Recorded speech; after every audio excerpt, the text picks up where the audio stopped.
I'm good. How are you? I'm here doing my first interview in shorts since that's I was amazing. probably 17 years old. Why did you choose shorts today? It's hot out. I know. Yeah. I know. I chose jeans for the wrong reason. I was like, oh, these are good. And then I'm like, it's going to be very hot and I'm catching public transport. This is not a good idea. No. Function before style. I know. You're right. Sometimes. And the legs crossed. It's perfect. Thank you so much for coming today. Oh, thanks for having me. I appreciate it. I'm excited to chat to you.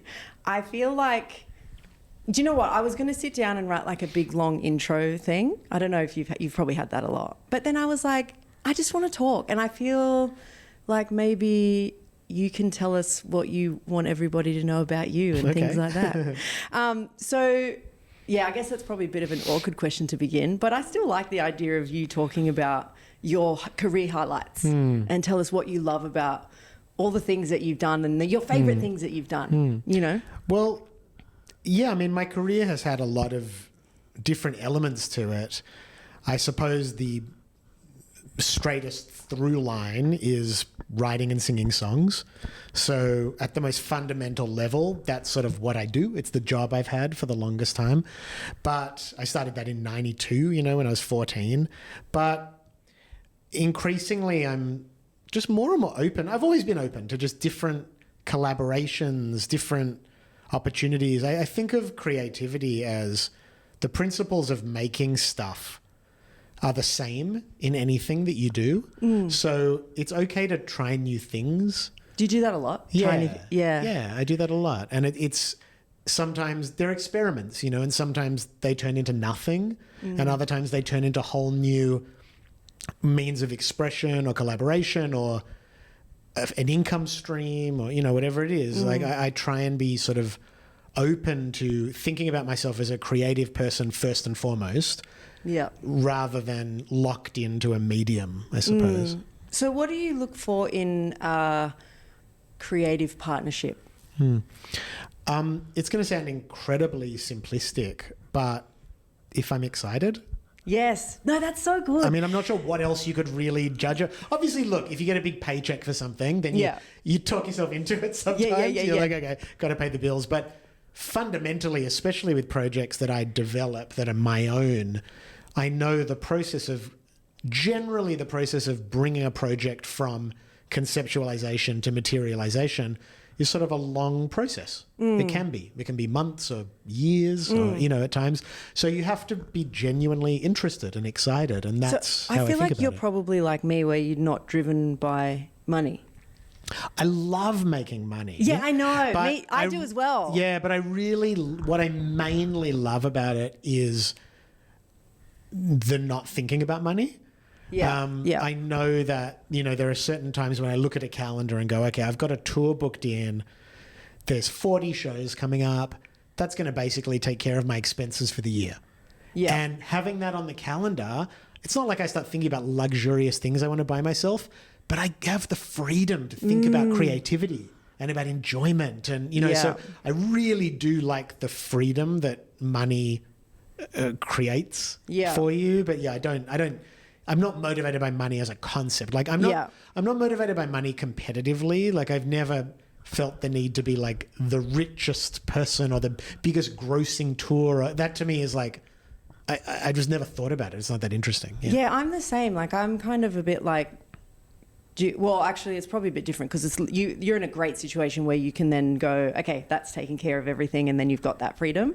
But yeah, I find it's sort of, I guess it's been a blessing and a curse for me where I'm like not super driven by the money or chasing the money first or that kind of thing. But then it also can sometimes leave you in a situation where you're like, oh shit.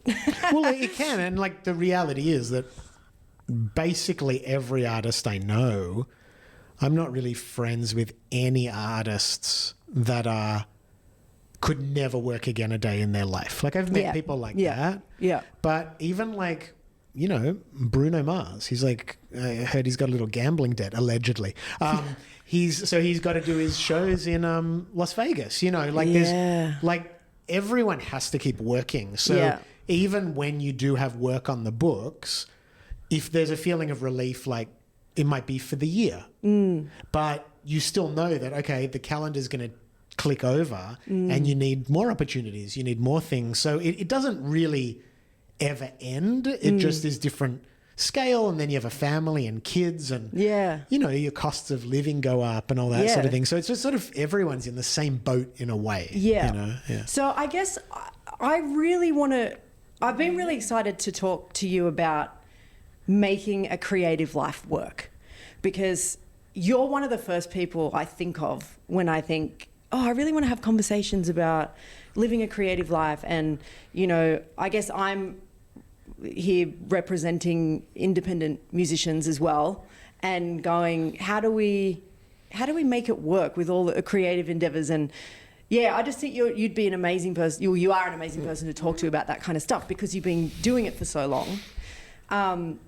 And I'd love to speak to the younger generation, but also even older people that are like, I need to change, or, whatever it is. But I just think, I don't know, like, I guess I just wanted to ask you, like, how do you not give up? How do you keep going? How have you gone, I'm going to make this work no matter what?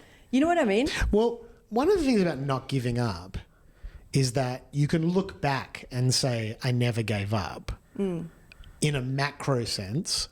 But there may have been, in my case, there have been many, many moments along the way where I did give up. Really? Yeah. Like there are moments when I think of, for me, giving up is not a bad thing. It's letting go. Right. And I kind of feel after every album, I sort of give up. And I'm not like you have to give up in order to recreate. Yeah, okay. So I think in some ways, I think the relationship with your inspiration, I do have a little bit, this may seem sort of hard to communicate or something, but I sort of look at the muse a little bit as like, treat it mean, keep it keen. Yeah. I love this. I think the willingness to walk away, it's okay to have that. Do you know what I mean? And because I think creativity, it has to grab you. Yeah, so it's kind of like getting okay with not having being in control. Yeah. That like inspiration, it's inspiration's job to get you. Yeah, right. Do you know what I mean? So I look at it as like with songs. I don't force writing songs, but I say to my inspiration, I'm available. Yeah. See, that would come and get me if there's an idea, come into me. I don't know who I'm talking to, just to myself. But that I feel like you have to be a very healthy person to be able to do that. I don't know. I just think it hasn't worked the other way. Like the thing about having a tight grip on my creativity has never made it better. I've tried. Yeah. I've tried to I went through a period when my daughter was born, so close to 16 years ago, where I was like, I'm going to get on the LA songwriting circuit. And actually me and Sia started at the same time, and we would compare notes, like how's that? And she loved it. I didn't like it. Which part didn't you like? Which bit? Going session to session, writing songs for most of these songs never come out. They just sit on people's hard drives. It's it's a circuit of people writing professionally. Yeah. I didn't like it. I just didn't like it, and I wasn't good at it. Really? She liked it and was good at it. Yeah, okay. So that's an example where getting really I'm a professional. Yeah. And getting kind of like a tight control of it in some way and doing it on demand, it didn't work. It didn't work. Okay. So I more have the attitude that you do have to be a bit uncompromising, but it has to start from genuine excitement and enthusiasm, not just a date in your date book that you've got to show up to and come up with a top line melody. Yeah. I'm just not, my creativity is not like that. That's just me. I couldn't do that either. Yeah. Are you stuff needs to happen person to write about it? Or are you could you be I'm ready and inspired and then, pick a topic, or, you know what I mean? Do you have, that kind of artist that's I don't know. My heart needs to be broken. No, I'm not that. But that's good. But I also think every sort of strata of human experience, we're going through it on a daily level. I may not be getting divorced, but my wife might say something passive aggressive to me that really hurts my feelings at some point in the day. And I might bring up a type of pain that might I don't believe in you have to have surface chaos. Yeah, okay. Yeah. But in other ways, I do have sort of like, I keep my life moving and interesting and stirred up. Like, I don't like it to get too safe. I don't like to get bored by sort of repetition or too much routine. Yep. Like, I like it to be varied and different types of work, and it just stops me getting too complacent. Do you have anxiety? Sure. Yeah. Like every people. I don't know anxiety. if it's normal or not. I think anxiety has derailed my career progress. Really? Yeah. Like, I look at, like, in a career trajectory, you get certain moments that are like big moments that are big opportunities, like playing on, I did like David Letterman or all those kind of things. I never slam dunked those. What do you mean? I never did the kind of performance that made people send them to each other and go, "You got to see this." But is that just what you think, or is that what? No, like, I know. You just know. Yeah, like, if you think about your favorite artists, like Radiohead, when Kid A came out and they did Idiotech and Everything in Its Right Place on SNL the week it came out, it was just, everyone remembers it. That was in that era. It was like a great TV performance. I've never done that. I'm not saying that like it's out of self-pity. I'm just saying, like, when push came to shove, I often like a little bit fumbled the ball under high pressure situations. Yeah. So I think that's anxiety undermining my performance. Yeah, it's like trying to function above it. Because I have terrible performance anxiety, like so bad. Yeah. And to get to the point of trying to function, I have a show coming up. It was my first show in like 15 years, and I'm like shitting my pants because I'm like, I don't know how bad the anxiety is going to be until I get closer. Anyway, I don't know where I was going live, with that. I can transcend it live for a show. Okay. But for like recorded performances, there's something about the permanence of it that, and the fact that like people are going to be perceiving it outside of the room. Yeah, like, right. That's so interesting. I'm pretty confident about my ability to like affect a room. Yeah, like right. I can kind of grab a room by the lapels and get its attention.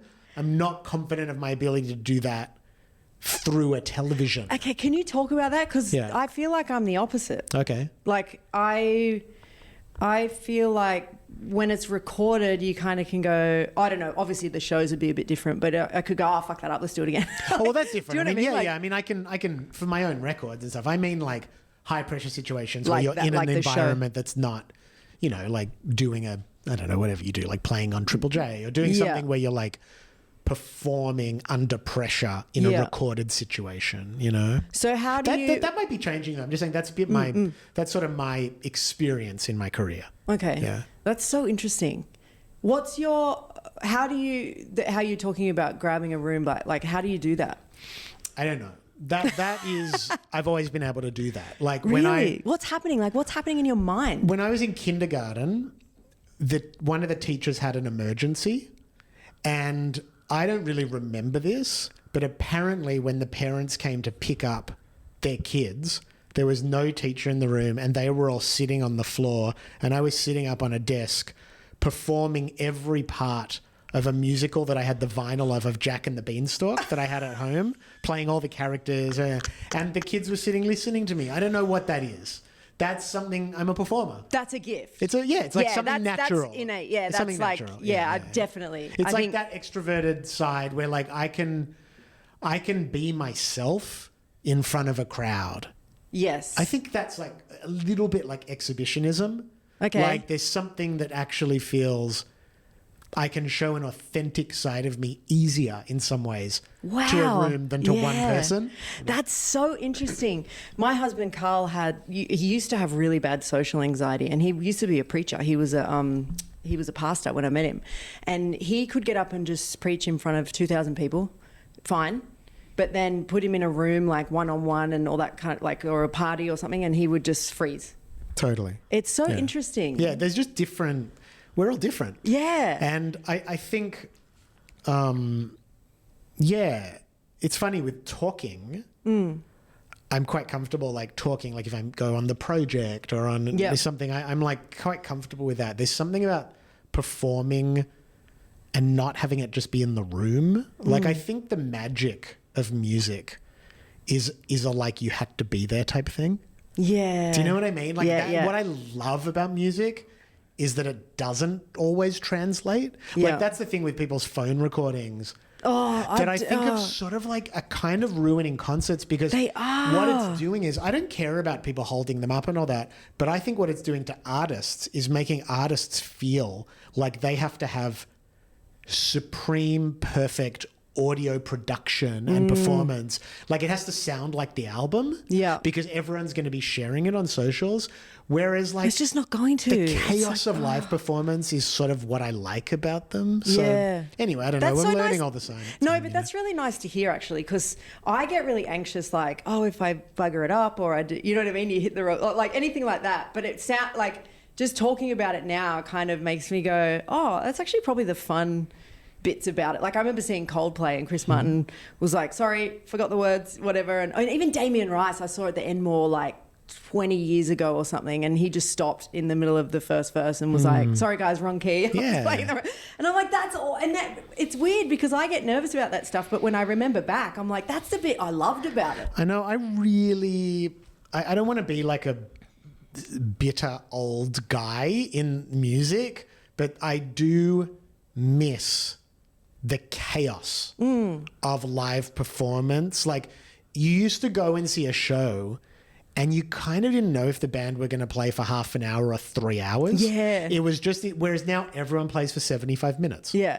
It's changed so much. It's become quite a safe, sterile sort of experience, like going to shows even, you know, and that's something I sort of miss. I think like parties still have that. That's what's interesting. Like you can throw a party and it can still be like wild and chaotic and free, but it's harder and harder, I think, with all the like insurance and safety and the expectations of social, like it's just hard for the show to have that energy anymore in a lot of public spaces. Yeah, that's so true when you think about it. It's actually one thing I wanted to talk to you about was essentially what should independent artists be focusing on now, because everything has changed so much. It's so different because, as you said, like, I mean, we're a similar age. So you were 14, so I was essentially a teenager as well, and just watching as the years go on and on and on, and just it's so different now. You know, even from streaming, like CDs back in the day or cassette CDs, streaming, like all that kind of stuff. What do you think is really important for independent artists to be focusing on now? All I hear is build an audience, and you know what I mean? And yeah, it's like, see, I think that, sure, that's part of it. Yeah. Build an audience, get TikTok followers, I don't know. But more important than that, more important than how many people have heard of your band is how many people's favorite band are you? Like, an artist becomes someone's favorite and you're in their life forever. Like Motley Crue, who I loved when I was 10. Now I can barely stand to listen to them. Really? But I hold a place in my heart for them. Yeah. It's like an old marriage or something. They are indelibly imprinted on my soul. Yes. So I think the bigger issue is, how do you connect deeper as an artist with whatever size audience you have? Because an audience of 1,000 people around the world, that's 1,000 people. And they might come to a show once a year and they might support you on a, you know, Patreon or Substack, or, you know, they're like you can actually have quite a meaningful career with a small audience if they are passionate about you. So the question of what's the difference between the band down the block and the band that's someone's favorite band is about how much of themselves at a deep level the artist is revealing. So it's connection. Yeah, but not in a way, not engagement. Engagement is like a term that's almost like you can just make it happen by replying to Instagram comments or something. Yeah, okay. Connection is about someone's choosing your song to play at their wedding. Yes. Or at their high school dance. Or it's because they're crying with their best friend to you. Like the way I see for instance, I would say 2 artists that I really like that have done this and are massive are Chappell Roan and Lana Del Rey. Yeah. I look at the way my daughter and my stepdaughter listen to those artists, and it's different to the way they listen to other artists. It's like they get music it. for them and their friends. Yeah. It's like deep. It's so deep. Missy Higgins was that for me. Yeah. So anyway, there's not a rule book to it. Yeah. But I think if we're talking about depth of connection rather than the number of people you're connected to, it's a step in the right direction. Yeah. Because look at Speed, you know that band, the hardcore band, Sydney band? Like they sold out the Enmore a few months back, but they're like amazing hardcore sort of thrash band. Yeah. And their shows are off the hook, like mosh pits, and they're wild. Yeah. That's just come through them playing in their community, just playing in skate shops, they're making music for people who think like them, not for everybody. Yeah, and do you think it also comes down to like people doing it for the right reasons too? Like people making music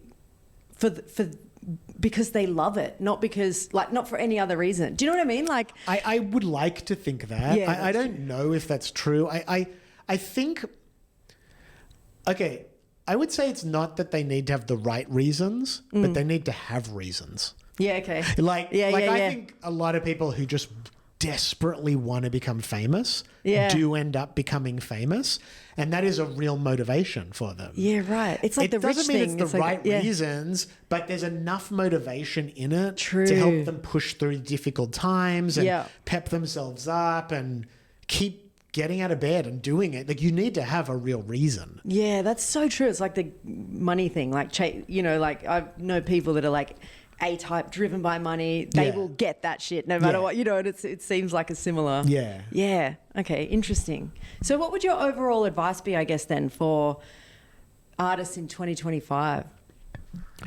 Sorry, that's a well, very I genuinely, this might be a frustrating answer, but I genuinely believe that show business is like a jungle and each artist has a machete and they've got to find their way out. But the nature of jungles is as soon as you clear a path, it closes behind you so no one can follow it. So there are not 2 paths that are the same. Yeah. You have to fight your way towards your truth as an artist. That's so good. It's brutal though. But it needs to be. Yeah, it's a dirty game. It has to be. But you finding your own way, and people will laugh, and people will tell you you're not good enough, and people will, people come at you from every angle. That's the jungle closing in on you. How do you deal with that stuff? That side of things? I'm not sure I have a particular strategy. There are people who, like haters, who have kind of come at me that I have a grudge against over decades. Really? Yeah, for sure. I got an enemies list. But I want to see this list. No, I'm just joking. Yeah, but and other times it rolls off my back. So I vaguely remember a post ages ago about comments about you. I just remember your response about how you were, I don't know what they said, but it was something about how you were like, it was something about the venues. Oh, yeah. No, when I announced I was doing a really big regional tour. Yes. Like last year I did 91 shows. Oh. And people were sort of like coming at me in the comments about, I can't believe you're playing Yamba. Yeah. Whatever it is. And I was like, listen, mate, I'm one of the few Aussie artists who's profitably touring around the country. Yes. So fuck off, basically. I remember seeing this and just going, that's so badass. Yeah. I loved that. It was like, why the fuck wouldn't I play Yamba? Yeah, there's a whole bunch of prejudices and insecurities that person is revealing in their criticism, Yeah. I know for myself, the people that I feel most resentful of, I'm jealous of. So I know that for myself. Yeah, right. So I have to assume that people coming at me, it's the same thing. Yeah, that's true. They probably can't get gigs or something. or just there's a lot of people, we live in a tough world and the opportunity to do things you love and be paid for it, regardless of how stable that is, it's a rare opportunity. No, it really is. And so that's why I was like... I get that would also be like triggering for some people Yeah, who okay. are not doing what they love. Yeah. You know, that is like, I feel for them. I don't think that's like they're weak.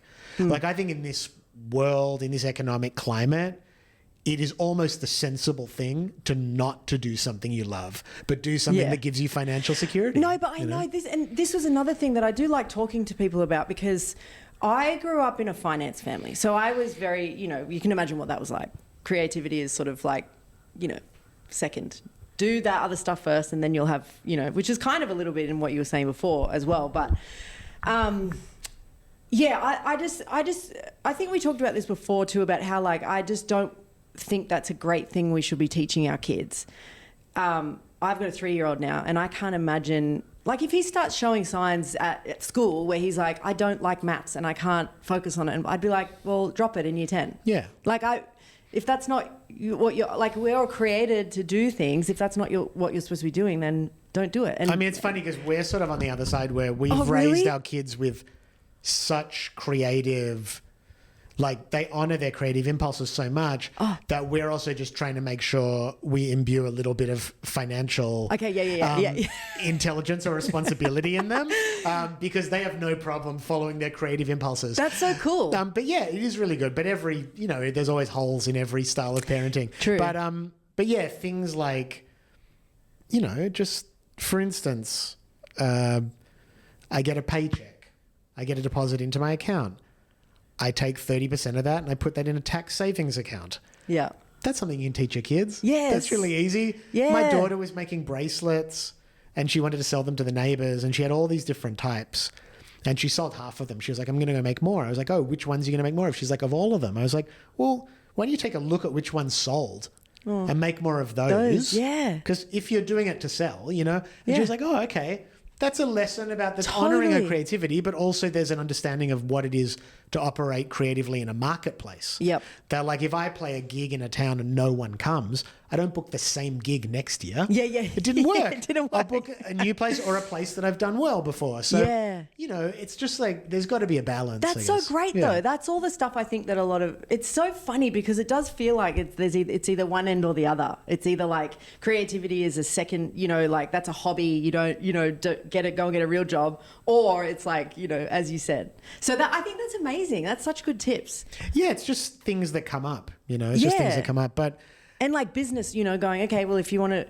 I think that's a really great thing. Like if I had back in the day, like... Yes, you want to do this, but then you got to learn how to sort of manage it and make a business out of it, and not just, you know, because people aren't just going to be like, here's money. Like, and just learning that from an early age. Yeah, I reckon artists and athletes should be on like the major labels or the sports team, that they have to provide basic financial sort of skills, financial literacy classes or something. Like, I think it's just really important. Like, say in the music industry, if you're lucky enough to have a hit song or a year where you do well, or, you know, like I was listening to Amy Taylor when she was on Abby Chatfield, and I love with Amy and Abby, but they're both very transparent. Yeah. And I really think that's really great. And Amy said, yeah, if we stopped the band now, we'd probably each have enough money to survive for 2 full years without working at all. And I was like, wow, that's very transparent. Like most artists don't talk like that. Yeah. So what that says is they've got a bit of savings.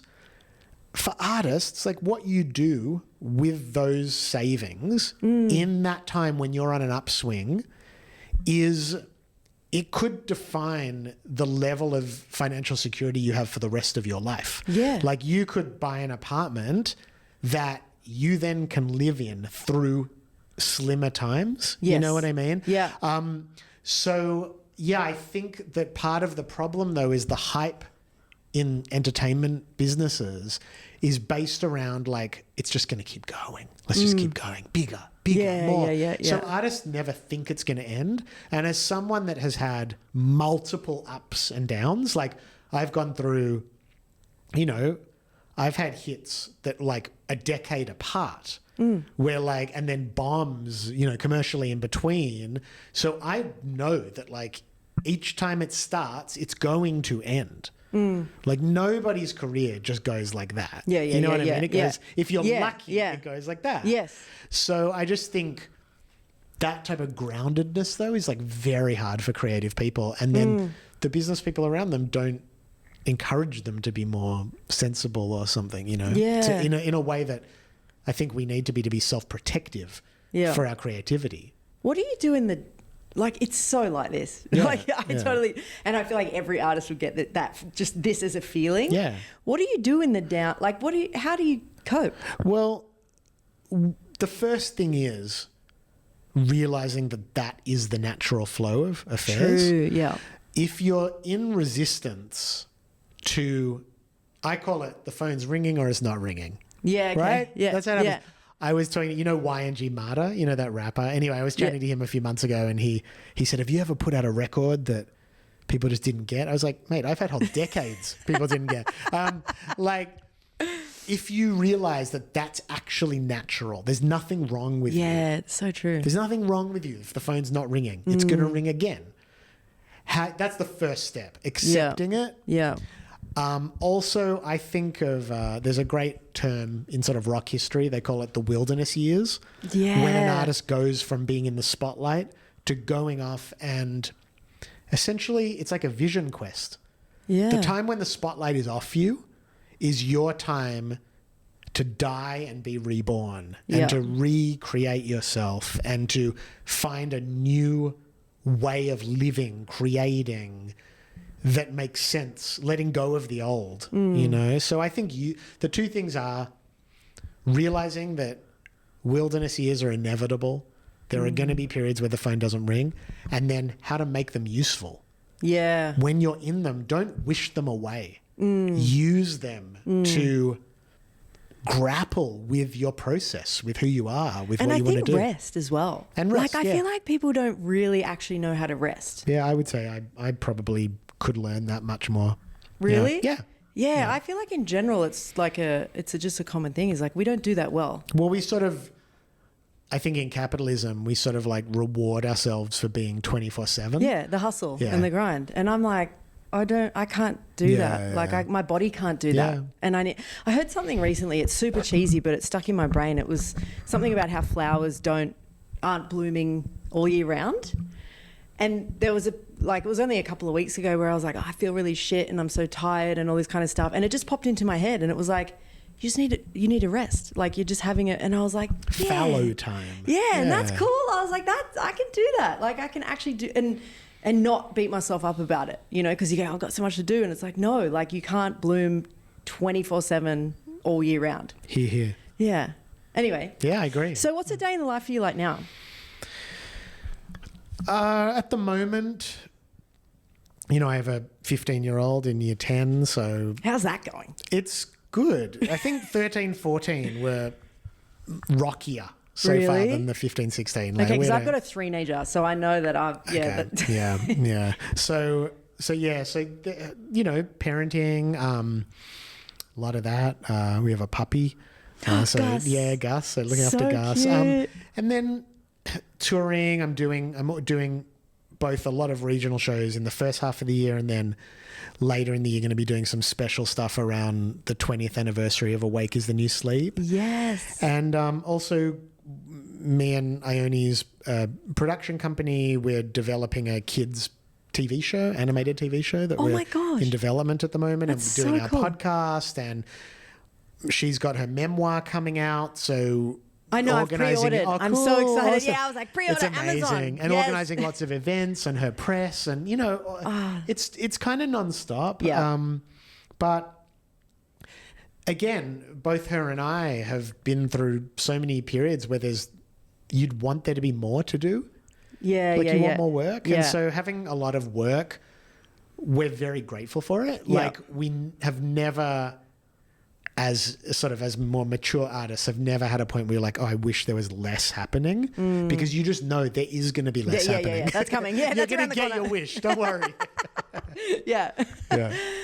Okay, so you would have watched the Actors Studio.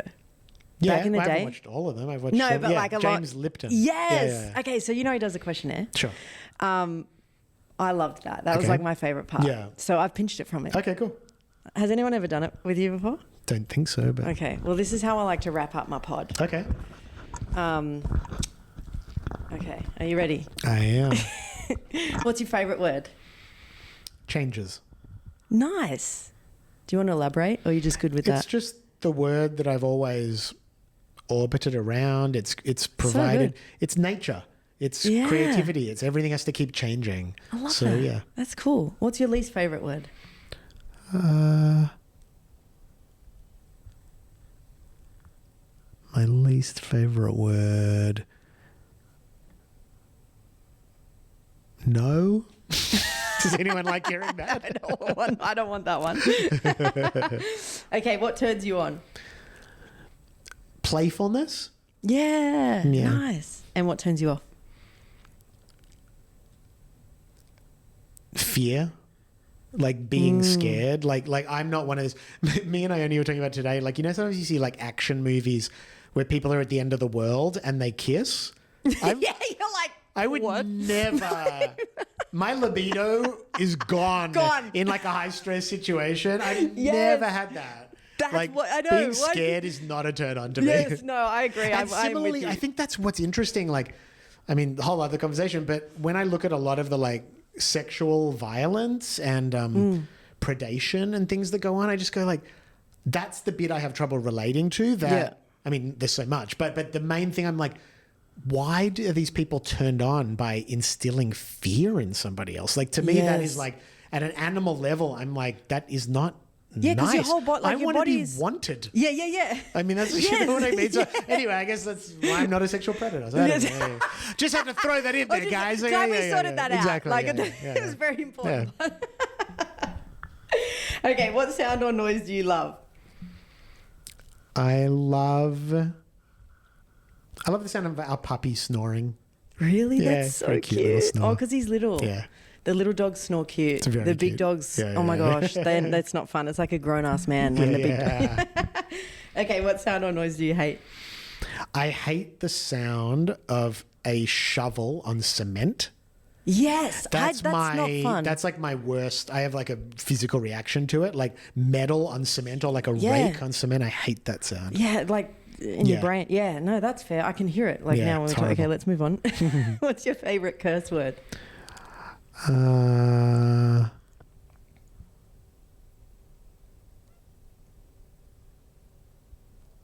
don't know. They're sort of, aren't they? They're so. I feel like they're so pedestrian at this point. You have to come up with something really. I need a throwback to when they were more creative. I feel like in the 80s, like fuck knuckle and things like that. Like that's a good one. You should bring that back. We bring it back. It's so good. We did have so many good ones. Some people have been saying them recently, and I'm like, what? I haven't heard that for years. They were so much better back in the day. Yeah. What happened? Bring them back. The internet. Yeah, true. Okay, what profession other than your own would you like to attempt?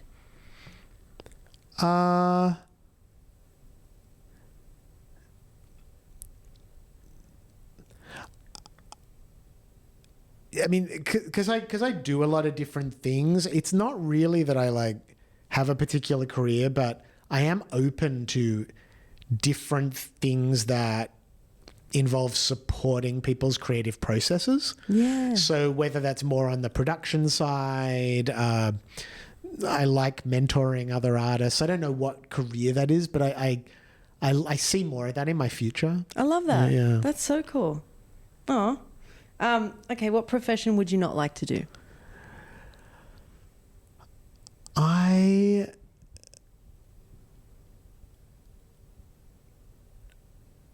would not like to do.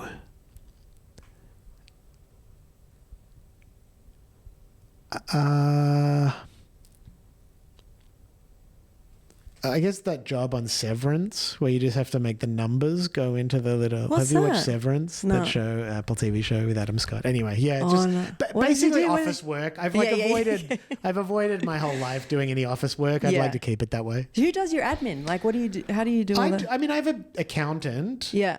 But I have an app that I just like record my. I do like, most what about, like, stuff myself. Life admin stuff, like anything work-wise admin, you just do it all yourself? I basically do it myself, yeah. It's kind of I have a booking agent and I have an accountant. Okay. Are you self-managed? Yeah. Amazing. Yeah. I mean, it just sort of, that side of things was just like, it just evolved. Yeah. You're just doing it. I was like, I'm already doing it. Yeah. So like, what am I pretending for, you know? Did you have a manager before? I've always had managers. I've had great managers. Yeah. Oh, really? Yeah. It's only been this last year that I've been self-managed. Do you like it better? Oh, sorry, I cut you off. No, I was just going to say, but I'd been doing the work of self-management a few years before that. Yeah. I would like an assistant. Yes. I think I would like an assistant and someone I could just delegate more to. Yeah, okay. Like some more staff to help me as opposed to, I don't really want anyone's like advice on what to do with my career because I'm not going to listen to it. So why get it, you know? Like, I fucking know what I'm doing. I don't, it's not even that I know what I'm doing. I just, I'm not going to do what anyone else tells me to do. I love that though. What do you want an assistant? Like, what would they help you with? I mean, little things like. So these are random questions. I like knowing. Getting on booking.com and getting the hotels together on a tour. Yeah. I could delegate that happily. Yes. To someone else. That's fair. All that crap. Like keeping me on track with a lot of things have deadlines for things. Yeah. And someone who said to me, hey, today I've printed this out for you. You've got to sign this. Yeah. Sign it and I'll go mail it to the post office. That kind of stuff. Yes. Someone to help me with that kind of crap. You know? That's so, this needs to happen. Yeah. Let's put this together for you 2025. It's not crazy. I just, it just almost seems like sort of training someone would also be time consuming of what you need help with. I know, that's the thing. So you end up just going, fuck it, I'll just do it myself. Exactly. Yeah. But I'm sure it'll help. I probably need to like just accept that like I actually wanted it and it would help. But anyway. Yeah, no, it's fair. I hear you. Yeah. Okay, we're on question number 10. Okay. If heaven exists, what would you like to hear God say when you arrive at the pearly gates? Did you have fun? Perfect. Ben Lee, thank you so much. Oh, I was called you Ben frickin' Lee. That's cool. Because I was Ben frickin' Lee. Ben fuck knuckle Lee. And that's the promo. All right. That's what we'll use. Thanks for having me. Thank you so much.